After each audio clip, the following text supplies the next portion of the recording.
Well, today's conversation is all about Dragon Ball Z Sparking Zero. Holy smokes. Last night it went live at 3. Well, it didn't go live at 3, but it went available for people who did the pre-order and the deluxe early access, whatever, could start playing the game at 3 p.m. Pacific. And I was taking care of my children. My wife came home from work at like 5:50, and I went live at 6. And proceeded to play the game for about 3.5 hours straight on stream, and then additionally more off stream. I haven't played a Dragon Ball Z fighting game since I was a kid, when I played Budokai with my buddy Miles. We played Budokai 1, Budokai 2, like crazy. It was like the thing we did. I'd go over to his house because he had those games, and I just played that game like crazy. I was always Piccolo. It was fun. I got to play as Piccolo yesterday. It was great. Green. Piccolo. And yesterday was I mean, there were so many moments, giddy moments of mine where I'm just like going, like freaking out, because the gameplay mechanics on that game are just so nice. And I think that the game as it stands is actually a very welcomed treat in the modern day gaming era. As a fighting game, some of the fighting games that we've seen over the past, who knows, a couple of years, we've had the release of Tekken and the new release of Street Fighter. Those two games, huge ones there, and they have huge followings. This Dragon Ball Fighter Z has a nice following, but this one, it's been a while. It's been a long time since we've got a Budokai game, or now it's called Sparking Zero, because over in Japan, they were called Sparking, like 1, Sparking 2, I think, something like that. They used the Sparking nomenclature. You're getting pre-coffee, JD. Also, side note, if you can hear like wailing and moaning, it's not because Moaning Myrtle is in my office. It's because my daughter is upstairs with my wife, and my wife was getting ready for work, and my daughter pulled the hairdryer off the the counter, and it fell on her face. She's fine. I went up there to check on her, and my wife is with her. Everything's okay. But my daughter definitely got a little surprise. She got a little hairdryer to the face. I honestly am just going over first impressions of this game because I haven't done much. I played through the Goku episodic story. I didn't finish it because I'm not finished with the manga. And so I'm like reluctant to finish the episodic story. I'm on book 16 of 26 of Dragon Ball Z right here. Currently the panel I'm on, which you guys can't see because I don't have overhead cam right now. Let me know if you need to have overhead cam back. It saves me a ton of work, honestly. I'm at DBZ 185, Cell's last chance, allegedly. Vegeta just went super Vegeta. So pretty insane when Vegeta's hair gets longer. It's kind of cool. He just got done doing the training in the super whatever chamber that you can train for 1 year in 1 day, which is awesome. Gohan and Goku just stepped in, and we don't know what that's going to look like. I, for one, am newer to this franchise as it stands when it comes to the lore. I have not followed Dragon Ball Z. I didn't get to watch it growing up because when it was live in the 90s, I wasn't allowed to watch violent television shows. My parents, first-time parents, were trying to figure out what's the right way of going about this. So I wasn't allowed to watch Power Rangers, TMNT, Dragon Ball Z. I didn't get to watch anything that had any sort of disrespect towards parents, so I didn't watch The Simpsons, anything like that. So here in my adult life, obviously, my parents were like, well, maybe we were a little too much. But again, first-time parents in the 90s, conservative parents, not knowing what the right decision is. You know, I don't fault them at all for saying, hey, we're not going to let you watch this. I would go over to my buddy's house and watch it, you know, and of course watch episodes here and there, but I didn't have cable, so I wasn't able to watch Toonami or anything like that. As a 35-year-old adult man going through Dragon Ball Z for the first time, you'll have to excuse me, I have like something in my eye. I honestly just woke up only about 25 minutes ago, so still trying to get the day going. As I said, as a 35-year-old man going through Dragon Ball Z for the first time, some might be like, did it age well? It aged phenomenally. I read through 5 books in one sitting when I was on a plane ride back from my parents' house in Texas, and I was just giddy seeing Trunks show up and slice to pieces Frieza and do all these crazy things. Like this actual saga has aged so phenomenally. I will say that Dragon Ball itself, the manga, great read, love it. Very funny. I wouldn't say it's necessarily as epic as it is funny. Dragon Ball Z is epic, like so epic. Dragon Ball itself is kind of a wacky, silly, goofy story. Z, epic, gnarly, and way more intense, and definitely takes itself way more seriously than Dragon Ball did. That being said, though, I will honestly say that the shows age differently. So Dragon Ball, the show, I didn't particularly think it was all that great. It was tough to watch. Dragon Ball, just Dragon Ball. We're gonna go with this one, one is Goku Orange.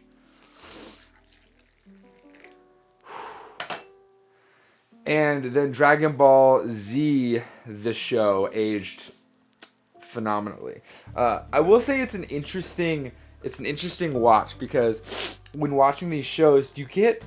So I again, didn't grow up watching anime, and still don't watch a ton of anime because I don't get to sit and watch shows. And so with my Dragon Ball Z viewing, since I'm reading through all of Dragon Ball Z, the manga, the viewing itself is more of a... I keep looking at myself up there. I'm sorry. This is my monitor is showing. I want to make sure everything's focused. Unlike my brain, unfocused. The viewing of Dragon Ball Z itself is going on my monitor while I'm like working at my desk, because I don't, if I'm sitting down at my desk, I'm going to be playing video games. In my living room, I'm not going to throw on Dragon Ball Z. I mean, the living room TV is for everybody. My wife watches TV at the end of the day, stuff like that. So honestly, sitting down and watching anime just isn't really happening as much for me. But Dragon Ball Z, the show, as I'm watching it and as time is going on, I'm like, man, this is so freaking cool. And so when going and playing a game like Sparking Zero, the first question that I had when getting into this game is like, are there going to be spoilers? And it seems that when you go through the story mode, which are episodic stories, so essentially you have one of, I believe it's 8. I could be wrong. It could be less or more. But anyway, you start out with Goku's story, and it's the story. It is from Goku's perspective, and you're going through the story from Goku's perspective. So you start out and you have to fight your brother Raditz, and then from there you have to fight the other Saiyans, and then Vegeta shows up, and like it's the story. Right now I currently just stepped into the Cell Saga, and every space island, or there's like a asteroid with all these different points on it, is a part of the saga, and like you play through the saga.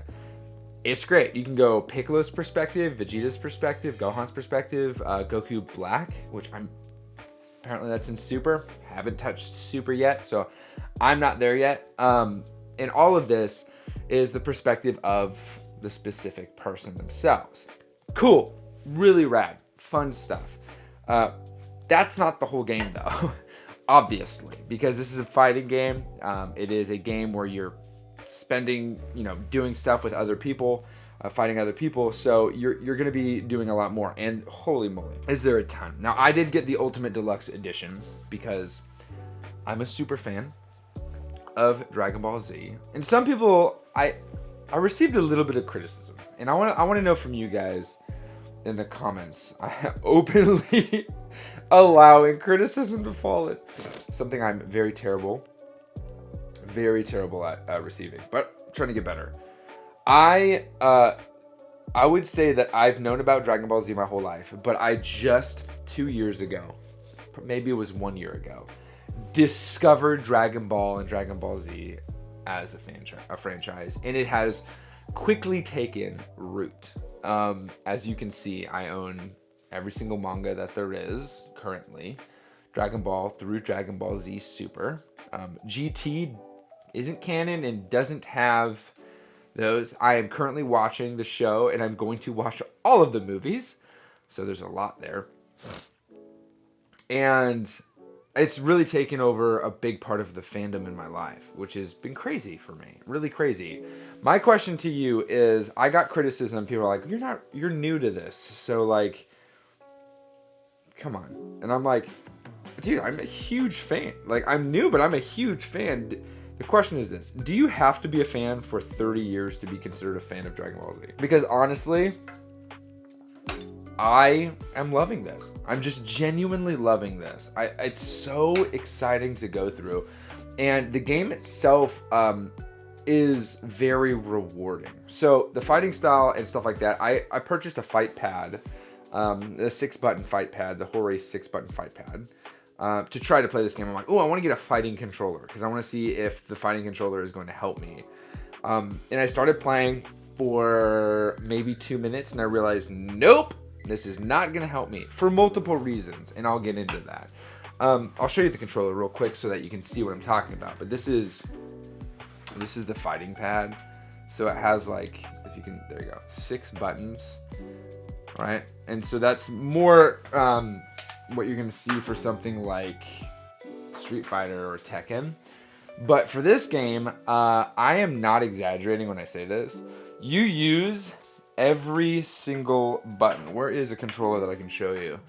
Oh, there's my PlayStation 5 controller. You use every, and I mean every. I'm using, there's classic controls and then I guess new controller, whatever. I'm trying the newer controls right now. Literally all 4 of these buttons are used for, you know, your key blast and your combos, blocks, reversals, movements, right? And then you have revenge blocks on R3, and then you have charging and actual blocking, and then block combo for your throws.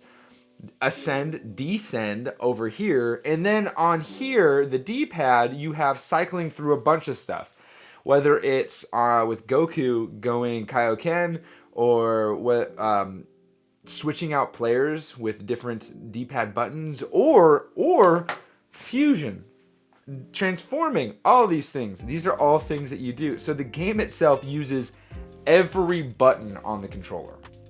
I kid you not. Except for L3, from my understanding. Every single button on the controller. Now, something that is interesting about this game's mechanics, specifically, is it would seem that each character uses the same button layout and button mapping, except each character's ability is different. Okay, so for instance, if you're going to be doing a special attack and you're going to go with Goku, you have Kaioken, you go Kaioken, and then from there you decide to do a Spirit Bomb.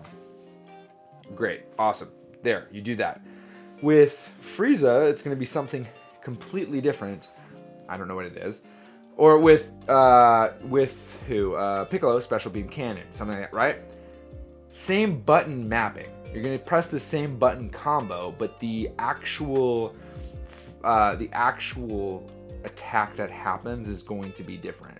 So I would say that this specific game is more like Super Smash Brothers than it would be like Street Fighter. Because in Super Smash Brothers, you have the same button mapping to do all of the different attacks that exist, except each character themselves has a specific way of fighting. And so, while I don't know if these are true things, I'm just going to use that as an example. Ganondorf may be more like Piccolo, you know, heavy and powerful. Or let's use, you know, monkey form Vegeta is more like Ganondorf, just a beast, not fast. And then you have someone like Gohan or Goku or Frieza being like Fox, just so speedy and quick you can't even see them. They're always gone. This kind of thing I think is really nice for someone like myself getting into it, because it allows you, once you've learned the controls, to just be able to play, and then you can master the controls, the reversals and stuff like that, to really lean into the different gaming mechanics that the game has. Which at first I'm like, are all the controls the same? This is interesting, because I have been learning Street Fighter. And Street Fighter is not the same experience. Every character has their own moveset, and that moveset you have to master, and if you decide to use a different character, the moveset is completely different, right? You have different types of characters. I forgot all the names. So this game, as it stands, is more like it's a 3D arena fighter, I think, is what it's called. I think that's the name of the classification.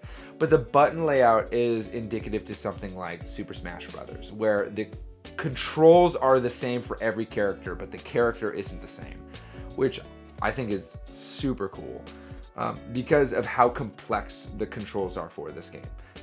There's a lot to do. There are a couple multi-button presses, but a lot of it is just timing. When you see the person charge up, make sure that they don't go full. When you see the person, launch a key blast, you can reverse it, stuff like that. Like, these kinds of things are what make this game feel super good, and also make the game feel like you're going through a battle in Dragon Ball Z, which is so you have these moments where you're able to do a combo, get off like a Kamehameha, and then they're just destroyed on the ground, charge, go Super Saiyan, and then drop a Spirit Bomb. Like, it's so cool. And the cutscenes are just rad, and the music, too, is epic.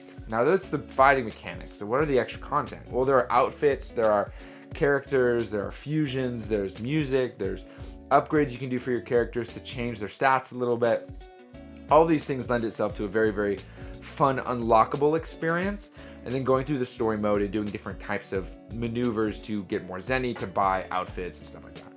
The game itself has plenty of modes to keep you entertained, as what it seems, and it also has such a roster that, like, you're like, dude, I can play this game forever. It is the Super Smash Brothers Ultimate of Dragon Ball Z, through and through. You have so much to explore, and as a new and massive fan of Dragon Ball and Dragon Ball Z, I'm finding myself really enjoying the experience, and like really wanting to play more, because it makes me feel like I'm actually in the world.